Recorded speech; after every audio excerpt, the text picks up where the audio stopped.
السلام علیکم ڈیئر ناظرین، کیسے ہیں آپ سب؟ ٹھیک ہیں، امید ہے خیریت سے ہوں گے۔ میں آج بڑا اہم مسئلہ آپ کے ساتھ ڈسکس کرنے جا رہا ہوں، جس کی بہت ساری باتیں فیس بک پہ بھی پڑھتے ہیں، ایون انسٹا پہ، ایون جتنی بھی سوشل میڈیا ہیں، ٹک ٹاک پہ، کہ جی ڈاکٹر بدتمیز ہوتے ہیں، ڈاکٹر لڑائی کرتے ہیں، ڈاکٹر یہ کرتے ہیں، ڈاکٹر وہ کرتے ہیں۔ تو آخر میں نے کہا کہ کسی نہ کسی نے اس موضوع پہ بولنا ہے، تو میں ہی اس موضوع کو اٹھاتا ہوں اور میں ہی اس پہ بولتا ہوں، اپنا قلم اٹھاتا ہوں، مائک اٹھاتا ہوں اور آپ سے بات کرتا ہوں اس اہم موضوع پہ۔ سب سے پہلے تو خرابیاں کہاں کہاں ہیں وہ ہم دیکھ لیتے ہیں۔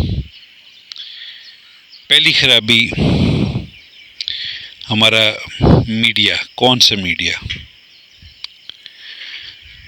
News channels, T V channels جتنے بھی ہیں وہ، کیونکہ ایک خبر جس کو اتنی ہائی لائٹ کرنے کی ضرورت نہیں ہوتی، اس کا اتنا تیا پانچا کرتے ہیں، اتنا اس کا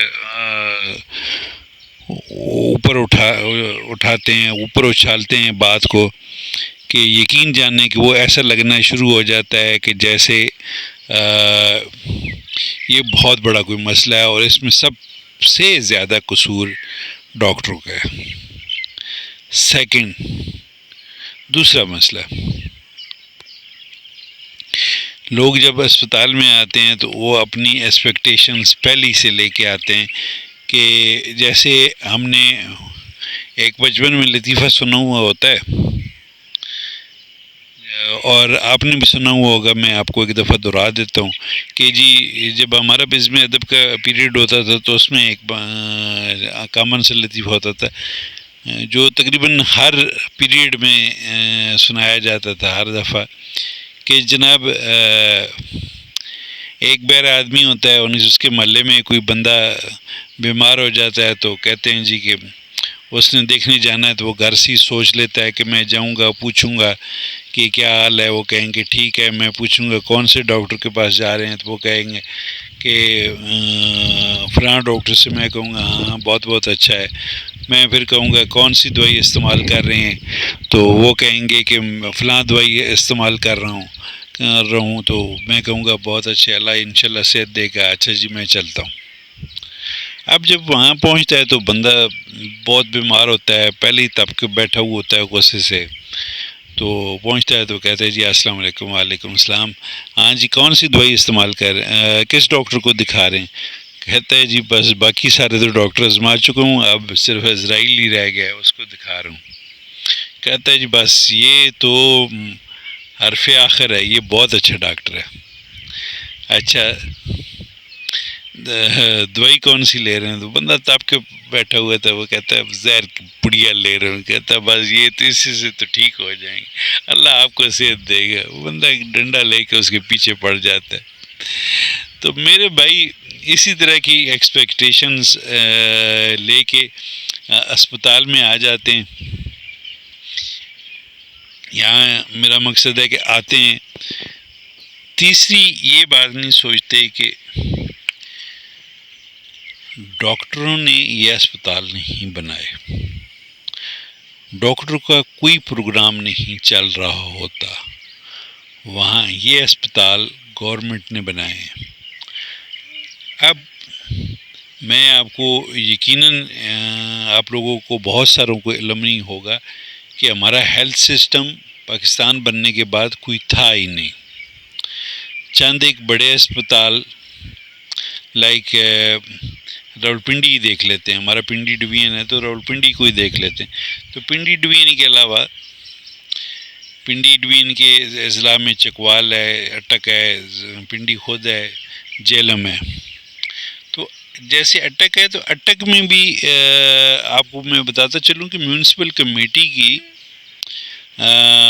وہ تھی ڈسپنسری تھی، یا اسی میں 2 بیڈڈ کا 3 بیڈڈ کا ہاسپٹل تھا، کوئی خاص ہاسپٹل نہیں تھا، کوئی اس میں سرجری نہیں ہوا کرتی تھی۔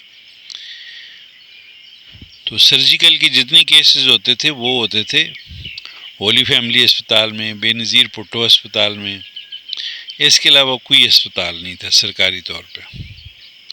اللہ تعالیٰ جنت بخشے ضیاء الحق مرحوم صاحب کو کہ یہ انہوں نے پلان کیا اور اس کو آخر تک پہنچایا۔ ان کو بھی اللہ تعالیٰ جنت نصیب کرے۔ وزیر اعظم محمد جنیجو خان، انہوں نے محمد خان جنیجو نے، تو یہ سارے ہاسپٹلس کمپلیٹ ہوئی ہیں 1986 میں، 1986 میں۔ اس وقت اٹک کی آبادی صرف 11 لاکھ تھی، اب صرف تحصیل فتح جنگ کی آبادی لگ بھگ اتنی ہے۔ آپ خود اندازہ لگا لیں کہ اس وقت 40 بیڈ کا ہاسپٹل بنا تھا۔ ابھی اتنی سر توڑ کوشش کرنے کے باوجود اس صدی میں بھی جا کے ہاسپٹل 60 بیڈ کا بنا ہے۔ 60 بیڈ بھی اس طرح کے 20 بیڈ ٹراما سینٹر کے ہیں، 40 بیڈ آپ کے ہاسپٹل کے ہیں۔ یہ ہو گئی دوسری بات۔ تیسری بات، ہاسپٹل کا بجٹ۔ ڈی سی صاحبان کو ڈی ایچ اے سسٹم بنایا گیا ہے ہیلتھ کا، پہلے سی او ہوتا تھا، تو اب جو ہے ڈی ایچ اے بنایا گیا۔ ڈی ایچ اے سے مراد ہے ڈسٹرکٹ ہیلتھ اتھارٹی۔ اس کا جو چیئرمین ہوتا ہے وہ ڈی سی ہوتا ہے ڈسٹرکٹ کا، اور ڈی سی صاحب کو اللہ تعالیٰ خوش رکھے اور ان کو عقل دے یا ان کی بندہ عقل پہ ماتم کرے کہ ایسے بجٹ ریلیز کرتے ہیں اسپتالوں کے کہ جیسے کسی کو عیاشی کا بجٹ دینا ہو، اور انہوں نے اور روک کے دینا ہو۔ ٹھیک ہے جی، جو بجٹ منظور ہوئی ہیں اس میں بھی یہ لوگ 70% کاٹا لگاتے ہیں۔ چوتھی جو سب سے بڑی ہاسپٹلس کے اندر خرابیاں ہیں وہ ہیں بورڈز، سائن بورڈ۔ ایک ہم نے ٹریننگ کی تھی ترکی کے ڈیلیگیشن کے ساتھ، تو کہ ہمارے ہاسپٹلز میں کیوں اتنے لڑائی جھگڑے ہوتے ہیں جبکہ فارن میں نہیں ہوتے۔ تو جب وہ لوگ وزٹ کرنے آئے تو لاہور کے ایک بڑے ہاسپٹل میں انہوں نے وزٹ کیا، انہوں نے کہا کہ آپ کے سائن بورڈ ہی غلط ہیں، اور میں بھی اس بات کو ایکسیپٹ کرتا ہوں کہ ہمارے سائن بورڈز ہی غلط ہیں۔ جتنی بھی ہاسپٹلز میں بورڈ لگے ہوتے ہیں وہ تو یا تو ٹرم کے ساتھ لکھے ہوتے ہیں یا جو ہماری فارسی نما اردو ہے اس میں لگے ہوتے ہیں۔ جیسے ٹی بی ہے، ہر بڑا چھوٹا بندہ جانتا ہے کہ ٹی بی، تو جبکہ ہم جب اردو میں بورڈ بنواتے ہیں تو اس کے اوپر لکھا ہوا آ جاتا ہے تبدک میر تبدک۔ آپ خود اندازہ لگا لیں، ایک خرابی ہے۔ اور اس کے علاوہ جو سب سے بڑی خرابی ہمارے سسٹم میں ہے وہ ہے گائیڈ لائنز نہ ہونے کے برابر۔ Professor Umar, vice chancellor of RMU Rawalpindi medical university, آج سے چند سال پہلے جب ہم ان کے ساتھ ہاؤس جاب کر رہے تھے تو وہ کہتے تھے کہ ہاسپٹل میں ڈیڈیکیٹڈ قسم کے گائیڈ ہونے چاہیے جو بندوں کو صرف گائیڈ لائن دیں کہ اس نے کہاں جانا ہے۔ ہمارے لوگ ان پڑھ ہیں، ان کو سمجھ نہیں آتی بہت ساری باتیں، کہ بورڈ پڑھ نہیں سکتے، سائنس اگر ہم لگا بھی دیں تو ان کو بھی سمجھ نہیں پائیں گے۔ تو اگر ڈیڈیکیٹڈ بندہ ہو، گائیڈ ہو، تو اب اس سلسلے میں بھی یہی ہے کہ اتنے سارے بندے ریٹائرڈ ہوئی ہیں میرے ہاسپٹل سے اور ان کی جگہ پہ کوئی بھی نہیں آیا،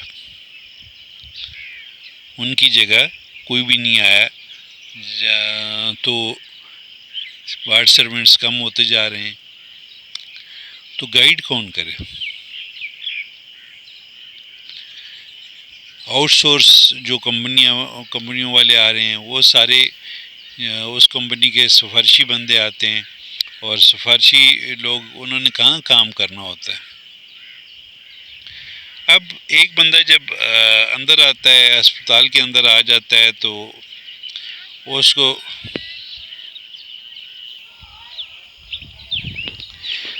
تو اب مسئلہ یہ ہے کہ ایک بندہ جب آتا ہے تو ہمارے سب سے یہاں جو خرابی کی ہوئی ہے وہ ہے اینٹی کہہ رہا ہوں کویکرین. کویک کون سے جی، جو کسی ڈاکٹر کے پاس 4 دن بھی کام کرتا ہے، ہفتہ کام کرتا ہے، اور گلی محلے میں کھلنے والے جو ہومیوپیتھک کالج بنے ہوئی ہیں، وہ لوگ جو پراپر کوئی تعلیم نہیں دے رہے، جن کے یہاں کوئی پراپر پریکٹس نہیں ہوتی، تو جب پبلک کو عموماً وہی ڈاکٹر بن کے ملیں گے تو وہ اوریجنل ڈاکٹر کے پاس پہنچ کے اس کی بات سننے بغیر ہی اس کے ساتھ لڑ پڑ دیں. ہمارے پاس جو 100% لوگ آتے ہیں، 100% میں صرف 5% کو پتہ ہے جی کہ یہ بندہ MBBS ڈاکٹر ہے اور یہ بندہ ادھر کلاس 4 ہے. ورنہ وہ جو ہمارا کلاس 4 ہے وہ اس کا بڑا ڈاکٹر ہے، اور ہم جیسے لوگ جو ہیں اس کے چھوٹے ڈاکٹر ہیں. تو ظاہری بات ہے ہماری بات ہوگی اصول کے حساب سے، پڑھی لکھی بات ہوگی تو ہماری بات اس کو بری لگے گی. یہ بڑی بڑی مین وجوہات ہیں جس کی وجہ سے لوگ آتے ہیں، بدتمیزیاں کرتے ہیں. پھر ایک ہماری اپنی خامی بھی ہوتی ہے. اس میں بھی میں کہوں گا کہ MS ہیڈ ہوتا ہے، ہیڈ سے لے کے نیچے کلاس 4 تک سب کی ہوتی ہے. وہ خامی یہ ہوتی ہے کہ جیسے میرے کچھ دور پار کا رشتہ دار ہے، کہیں جاننے جوننے والا ہے.